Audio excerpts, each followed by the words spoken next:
개인 방, 휴대폰, 캘린더, 심지어는 통장 관리, 이거 건드리는 거 좋아하세요? 근데 이런 것들을 쑥쑥 넘어다니려고 하는 분들이 있어요. 그냥 한쪽은 늘 물정 모르는 애기인 거예요. 근데 또 자녀들이 크면 어떻게 될까요? 한쪽은 늘 옛날 얘기만 하는 물정 모르는 능력 없는 늙은이들인 거죠. 우리가 폭삭수가 쏜다 드라마 보면 영범이 엄마 나오잖아요. 내가 너를 어떻게 키웠는데, 사실 그거는 아닌 것 같은데 조금 더 친밀한 관계를 유지하고 싶다.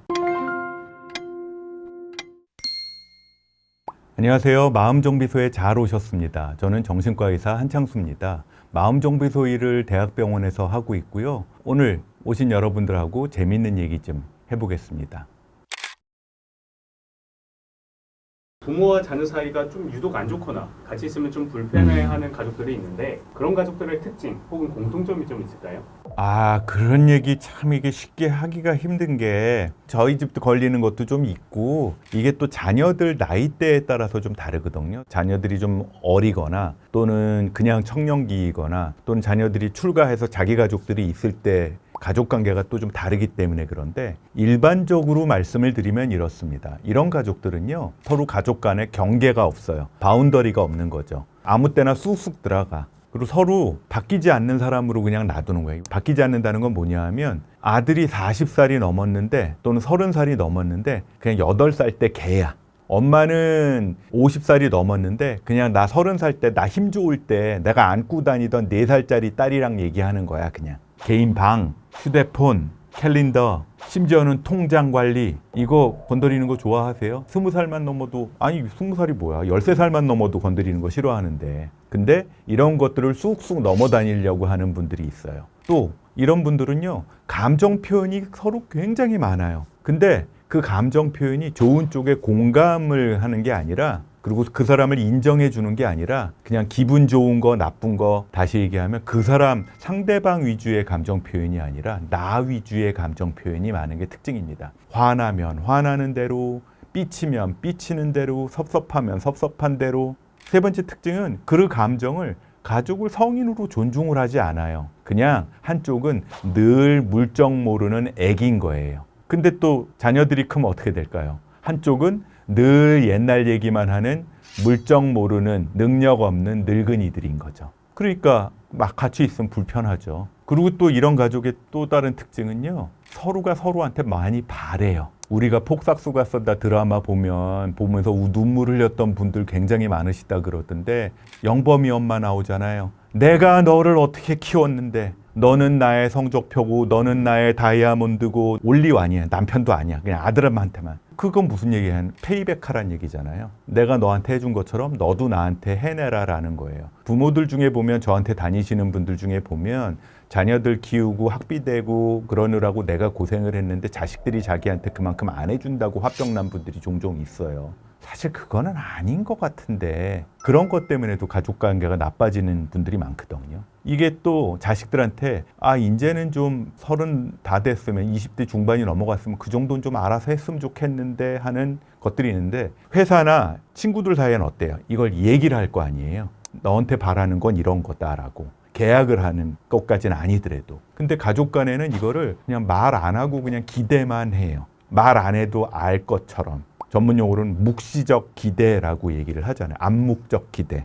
그래 놓고 실망하죠. 실망하면 어떻게 돼요? 폭발하죠. 그 패턴이 계속 반복되면서 감정의 앙금은 쌓이죠. 그래서 필요한 거는 그때그때 화나지 않은 상태에서 말을 해야 된다는데, 이런 가족들 사이에선 늘 그냥 혼자 실망하고 감정 표현을 막 해버리는 게 문제입니다. 그 다음 특징이요, 내가 아닌 네가 변해야 가족이 좋다라고 얘기를 합니다. 너만 괜찮으면 돼. 네가 잘하면 우리 집안은 다 잘 돼. 근데 그거를 부모가 자식한테만 그렇게 얘기할까요? 자식도 부모한테 그렇게 얘기를 합니다. 관계는요, 수정할 수 있는 게 아니에요. 상대방 절대 안 바뀌어요.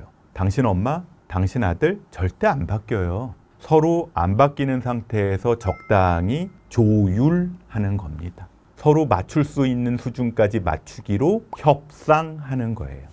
또 하나는요, 이런 가족들은요, 만나면 아프다고 그렇게 말들을 많이 해요. 힘들다고 그렇게 얘기들을 많이 해요. 그냥 그럴 수 있겠다, 뭐 힘들었겠다, 이런 거를 바라는 거잖아요. 근데 그럴 말 들을 상황이 아닌 것 같으니까 맨날 아프다고만 하고 힘들다 그러고 그 얘기 안 하면 또 모를 거라고 자꾸 생각이 드니까 뭐 어쩌다가 서울에 있다가 명절에 한 번 내려왔는데 서울 올라갈 때까지 아프단 얘기만 하는 엄마들이 있어요. 그러면 힘들죠. 또 그런 분들은 가족들은 모여서 옛날 얘기만 합니다. 옛날에 했던 거, 잘못한 거, 옛날에 했던 창피했던 거. 또 그런 분들의 특징은 내 가족에 대해선 내 맘대로 할 수 있어. 왜? 내가 대장이니까. 내가 엄마니까. 내가 아빠니까. 나는 이 집 장손이니까. 그럴 수 있는 가족은 없어요. 한마디로 말씀드리면 누구에게든 간에 싫고 섭섭한 감정 있는 그대로 다 드러낼 수 있는 그런 사람은 이 세상에 단 한 사람도 없어요. 근데 내 가족한테는 그래도 된다고 착각하는 가족들이 가까이 있으면 늘 불편하고 가까이 있으면 늘 싸워요. 그렇다면 가족 관계가 좀 좋지 않거나 부모의 사랑을 받지 못한 자녀들이 어른이 되면 나타나는 특징 좀 어떤 게 있을까요? 우리는 군대 가서 보고 배우잖아요. 직장 가서 보고 배우고 학교 가서도 선배들이 하는 거 보고 배워요. 사랑도 보고 배웁니다. 관계도 보고 배워요. 그래서 부모의 사랑이 부족했던 사람들은 적절한 인간관계 설정을 못 배운 경우가 생각보다 많아요. 물론 본인의 노력과 감정 컨트롤과 지성으로 그걸 이기고 사는 사람들도 많이 있어요. 그렇지만 어린 시절에 느꼈던 불안, 두려움, 자기 비난 이런 것들을 성인기까지 그냥 계속 안고 가는 경우도 생각보다 많습니다. 그래서 이런 분들은요, 첫 번째 특징이 기본 감정이 불안이에요. 사소한 일에도 불안해해요. 잘 못할까봐, 인정 못 받을까봐, 상대방이 나를 버릴까봐, 상대방이 나를 미워하는 걸까봐. 제가 대학교 다닐 때 친구들하고 같이 그런 모임에서 어떤 봉사활동을 간 적이 있는데 아동복지기관에 방문을 한 적이 있어요. 거기에 방문을 했는데 아이들하고 하루 종일 놀아주고 밥도 같이 먹고 그랬는데 헤어지려고 그러는데 이제 또 올게 그러는데 그중에 몇 명이 저랑 같이 간 친구들 몇 명한테 붙어서 딱 달라붙어서 안 떨어지는 거예요. 안 떨어지는 게 그냥 안고 울고 섭섭해서 울고 그런 수준이 아니라 정말 왜 악다구니 달라붙는 거 있잖아요. 그래서 억지로 선생님들이 뛰어서 그냥 빠이빠이 하고 헤어졌던 기억이 나요. 그럴 수밖에 없었을 거라는 생각이 들어요. 나중에 생각을 해보니까 그 친구는 늘 사람들은 그렇게 왔다가 떠났거든요. 또 떠날 것 같거든요. 성인이 돼서 살아가는 사람 중에도 엄마 아빠 밑에서 자랐는데도 그런 사랑을 충분히 관계 공부를 못했으면 그런 식의 반응을 보이는 경우들이 있습니다. 그래서 이런 분들은 두 번째로 친밀한 관계 맺는 걸 어려워해요. 왜냐하면 언제 날 떠날지 모르니까. 나 사랑을 이 사람은 안 하는 것 같으니까. 겉으로만 사랑하는 것 같으니까. 그래서 의심증을 가지는 경우도 많아요. 가까운 사람을 더 불안해해요. 정말 날 좋아하는 거는 맞나? 형 동생 먹기로 했는데 이 자식 언제 내 뒤통수 칠 거야. 깊은 친밀감을 형성하는데 어려움을 느끼죠. 왜냐하면 가만히 있으면 그 관계에서 좋았고 사랑받던 기억보다 상처받았던 기억이 먼저 떠올라서 그래요. 세 번째 특징은요. 그러다 보니까 사람들하고 관계를 맺을 때 상대방한테 너무 과하게 맞추려고 하는 경향이 생겨요. 또는 반대로 너무 안티로만 가려고 하는 경향도 생깁니다. 그래서 맞추려고만 하는 맞춤형의 경우는요. 거절을 안 받으려니까 늘 괜찮다 그래요.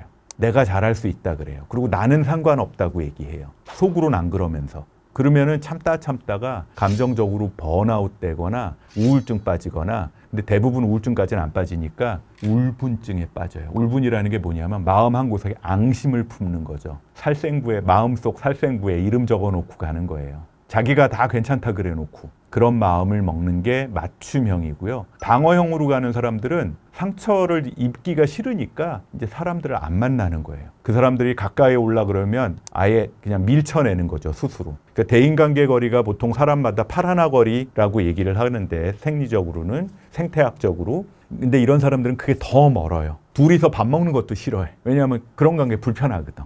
친밀감을 두려워하는 경우가 생길 수가 있습니다. 또 이런 분들의 특징은 자기 비난에 아주 전문이에요. 내가 문제지 뭐.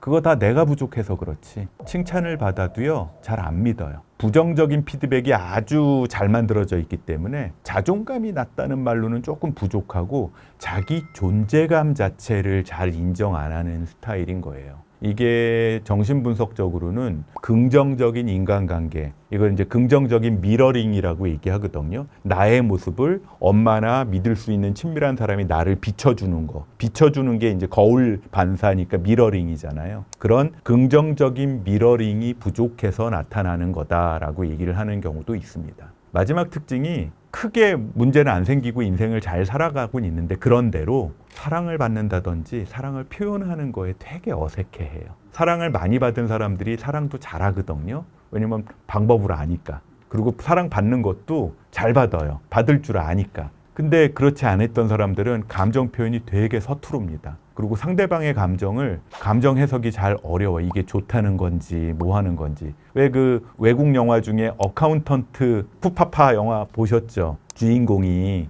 어디 가서 예쁜 아가씨 만났는데 동생이 좀 너 좋아하는 것 같다고 계속 그러는데 못 알아먹잖아요, 처음에. 감정 해석을 잘 못하는 거예요. 사랑을 받아본 적이 없는 사람들이 사랑 감정의 해석과 표현에 어색한 것도 이런 분들의 특징인 거죠.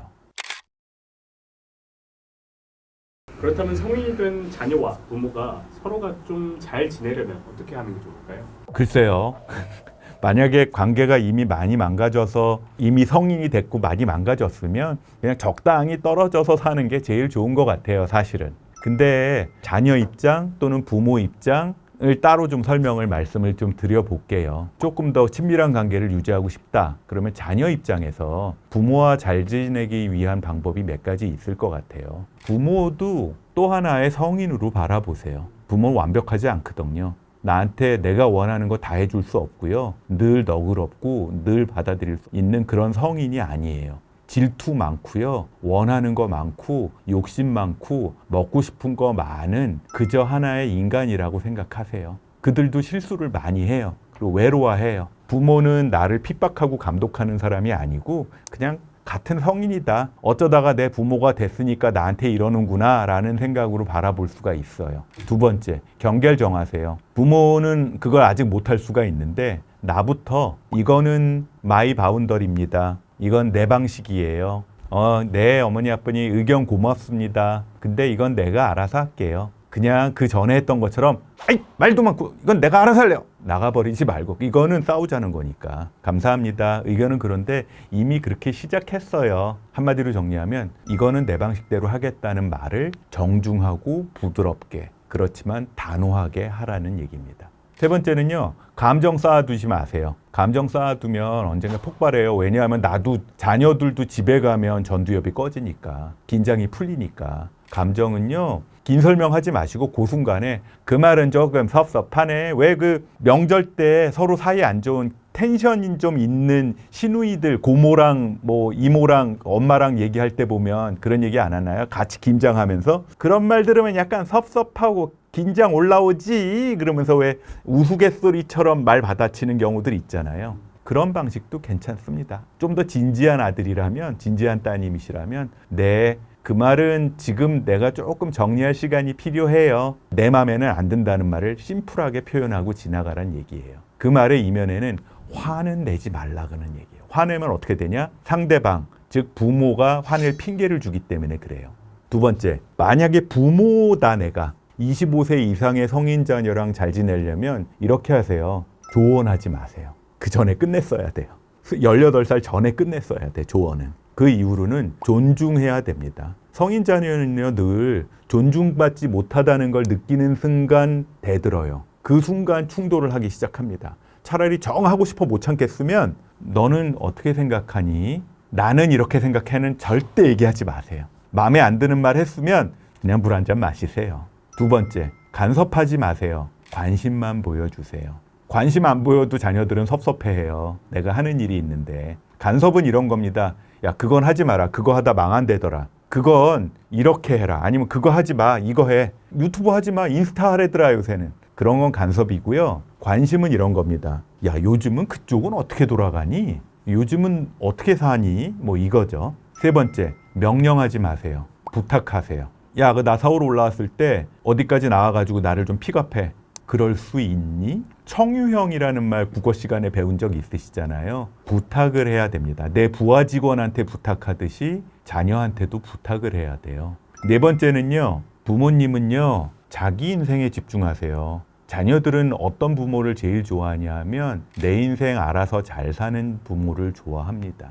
자신의 취미, 자신의 건강, 자신 병원 다니면서 약 잘 챙겨 먹는 거, 그거 잘 할수록 자녀들은 훨씬 편안해요. 안 그러면 자식이 굉장히 불편해요. 자, 정리해 드릴게요. 부모님한테. 첫 번째, 조언보다 존중하세요. 두 번째, 간섭보다 관심을 가지세요. 세 번째, 명령하지 말고 부탁하세요. 네 번째, 내 인생에 집중하시기 바랍니다. 저한테 오신 분 중에 어떤 신문 기자 하시는 분이 그런 질문 하더라고요. 좋은 부모의 조건이 있나요? 물론 정신분석학자들이 얘기한 조건이 있어요. 근데 제가 생각하는 조건은 이런 겁니다. 첫 번째, 자녀를 내가 낳은 내 소유물이 아니라 존중받아야 될 또 다른 독립된 성인으로 보는 부모. 두 번째, 부모로서 말 많이 하는 부모보다 그냥 있는 것 자체가 그냥 부모로서 그냥 편안함을 주는 부모. 어떤 부모냐면 잔소리 안 하고 부드럽게 그냥 가만히 혼자 잘 있는 부모예요. 세 번째는 대신 살아주려고 안 하고 응원해주는 부모.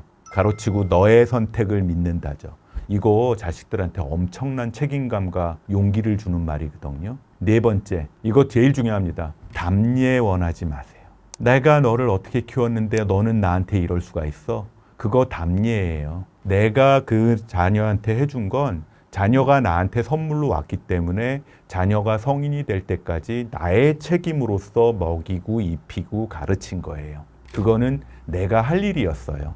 담례하라고 페이백하라고 하시지 않는 게 좋은 부모의 마지막 조건입니다. 그러면 좋은 자녀의 조건도 있을까요? 이것도 뭐 개인차가 있을 테니까 제가 생각하는 좋은 자녀의 조건은요. 부모의 한계를 좀 이해해 줬으면 좋겠어요. 완벽한 교육을 받은 것도 아니고 경제적으로 다 성공해서 다 모든 걸 서포트해 줄 수 있는 거 아니거든요. 그리고 일정 나이 먹으면 네 일은 네가 하는 게 맞거든요. 그래서 부모의 한계를 인정해 주는 자녀, 그리고 자신의 미래는 본인이 책임지려는 마음을 가진 자녀가 좋은 자녀인 것 같고요. 그리고 두 번째는요, 감정을 쌓아두지 않고요, 성인답게 표현할 줄 아는, 적어도 성인답게 표현하려고 노력하는 자녀입니다.